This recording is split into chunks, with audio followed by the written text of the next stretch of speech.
2.5 billion. That's how many Android phones are in the world as of 2021.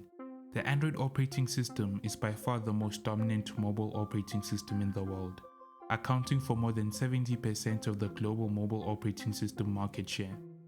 When you think of the most popular Android devices, the brands that come to mind are Samsung, Huawei, or Xiaomi. A few other brands may come to mind, but very few think of HTC. HTC holds a very special place in the history of Android phones. They were the first company that created the first ever commercially available Android phone. Contrary to popular belief, it wasn't Samsung. The phone, appropriately named the HTC Dream, was the spark that began the fire that would become the most popular mobile operating system in the world. But the fact that today we do not think of HTC as a major player in the smartphone industry brings up the question, did the first Android phone succeed? This is the story of the HTC Dream, the first ever Android smartphone. Today, Apple is going to reinvent the phone. And here it is. 2007, Apple released the very first iPhone. It was a massive success and caught almost the entire phone industry by surprise. The iPhone's operating system and hardware specs made it at least 2 years ahead of any other phone at the time. What was more concerning than the innovation lead Apple had was the fact that they had developed their own world-class operating system in-house that no one else could use. This made it very difficult to compete with Apple, because while you could build a phone with excellent hardware, the mobile operating systems that existed at the time were elementary. The existing operating systems were built for feature phones and not phones with touch displays. Google realized that if Apple dominated mobile operating systems, it might pose a threat to their business, and decided they would acquire a then little known company called Android, with the goal of creating a superior operating system to iOS. But there was one big difference. Google open sourced Android, meaning anyone who wanted to could use the operating system in their own phones for free.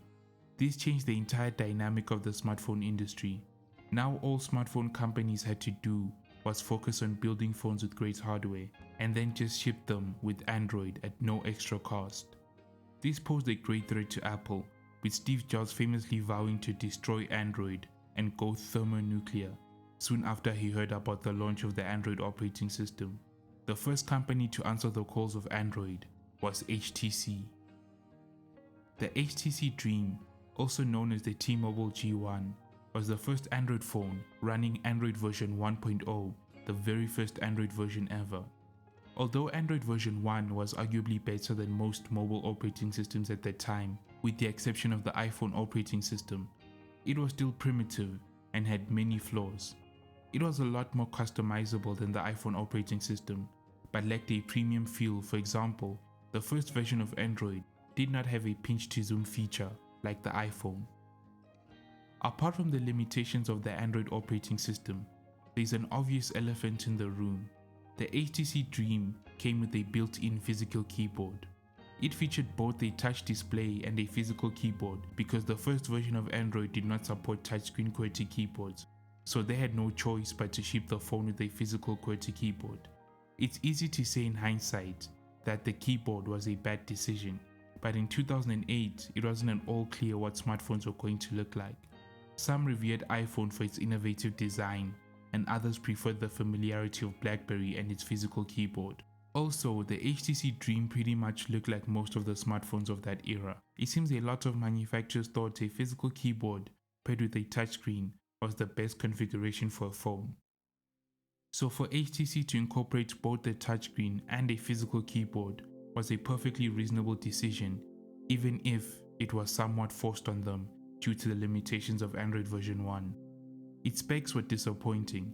It only had 192 megabytes of RAM and 256 megabytes of storage, no headphone jack, a small 3.2-inch screen that made it hard to watch videos, and its camera was noticeably subpar. As for its design, it was plastic and cheap looking, a far cry from the sophistication of Apple's iPhone. HTC officially announced the Dream on the 23rd of September 2008. It received mixed reviews. The Dream was considered to be a stellar phone that points to a future when a phone is as flexible and useful as the PC. But it was far from achieving that, due to the limitations of Android version 1 and the quality of its internal hardware. The Dream was far from the perfect package, but it got the things that mattered done and got them done right. It was generally seen as an exciting development in the mobile industry that would lay the groundwork for future Android phones to challenge the iPhone. In terms of value, it was good value for money. It retailed at only $179. While the Dream did fairly well in terms of sales, with T-Mobile announcing in April 2009 that it sold 1 million units, the first phone to actually make Android a mainstream OS wouldn't come until the Motorola Droid in 2009, which managed to sell 250,000 units in its very first week on store shelves. I wouldn't class the HTC Dream as a successful product. While it had sold 1 million units within 6 months of its release, it was nowhere near the top-selling phones of 2009. Rather than being a revolutionary phone, in truth it was a proof of concept.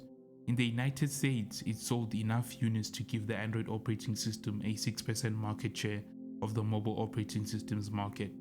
Although 6% may seem small, it was enough of a percentage to show other manufacturers that Android may be a viable operating system for their devices.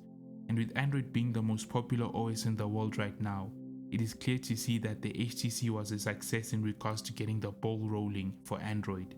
And the rest, as they say, is history.